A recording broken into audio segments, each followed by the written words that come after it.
Alright, so we're at stage 800. We are now finally just about 200 stages left for this EZA, and I cannot wait to be done this EZA. I have one EZA in mind already, and like I've always been doing, or like I've been wanting to do. I'm not gonna, I'm not gonna spoil on the EZA I'm gonna do next. But it's one that I've kind of went back to every here and there. Like I'm almost at stage 600 for that, so for that current EZA that I'm gonna go and do, we only have like about 400 stages on that, so on that EZA I'm just gonna have 4 videos on that, I guess. Could I do it every 100 stages? So just 4 videos for that.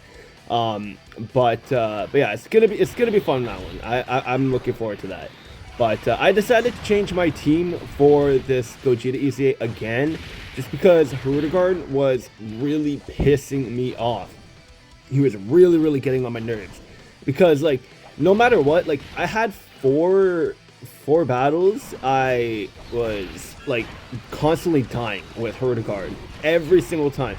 I had him in slot 3 on one of the stages. He died because he did not dodge. And then on the stage or the battle after that, literally back to back. It was stupid. It really triggered me so much. So the next stage, I put him in slot 1 because I'm like, okay, there's only one attack there. Surely he's gonna dodge.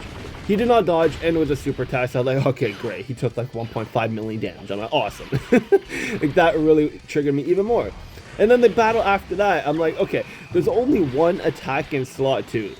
He should dodge. He shouldn't die, right?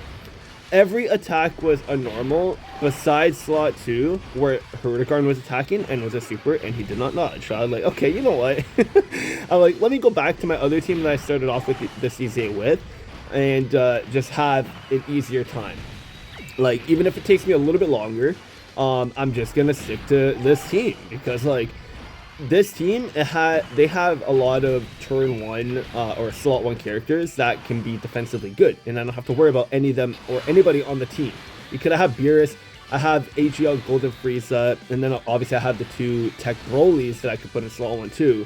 I prefer to keep the Tech Brolys in slot 2 because I like to have that guaranteed additional super attack, and that really helps with getting the super or the EZA done pretty quick. So if I don't have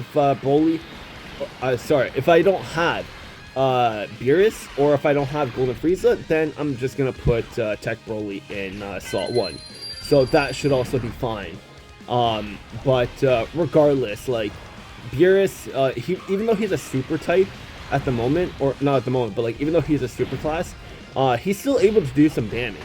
But his main role is to just sit in slot 1, just absorb all the attacks that are going to be there, so at least everybody in slot 2 and 3 can be fine, because then they're going to be a lot better after they super attack.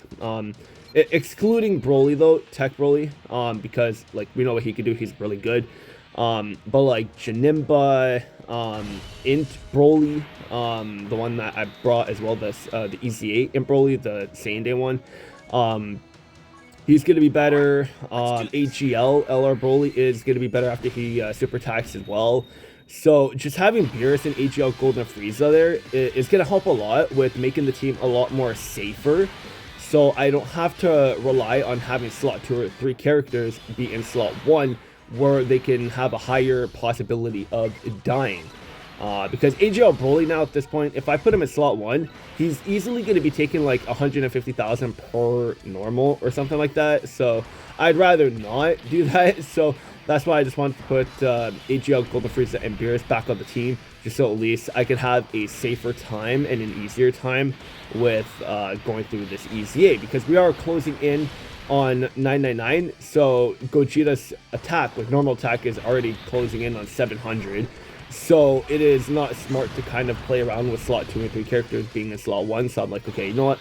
Let me just do this and not rely on RNG with Hurugard and not have him dodge. So I'd rather not do that. Like, he really pissed me off.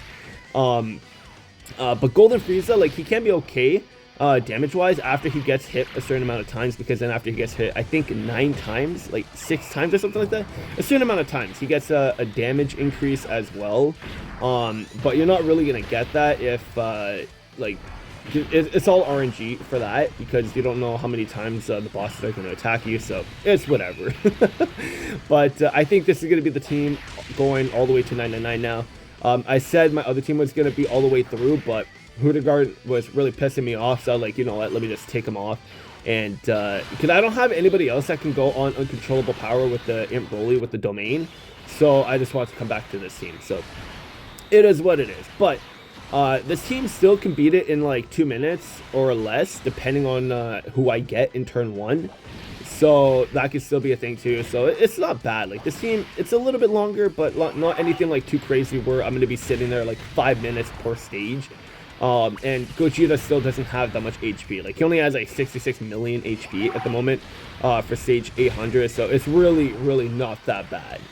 But yeah, so it's fun. I really enjoy these EZAs. I still get asked a lot like, why do I do these EZAs? And like I just enjoy doing them. They're fun, seeing how far my characters or my teams can go, and having just every stage like completed to 999. It's just very satisfying. So but yeah, I don't expect a lot of you guys to stick around to the end of this video, so like if you continue to ask me that in the comments, I'll reply, whatever. So but yeah, that's gonna be it for this video. I'll see you guys when I get to stage 900, and we are closing in on 999, so I'm very excited about that. But that's gonna be it for this video. Hope you guys enjoyed, and I'll see you guys when I get to stage 900.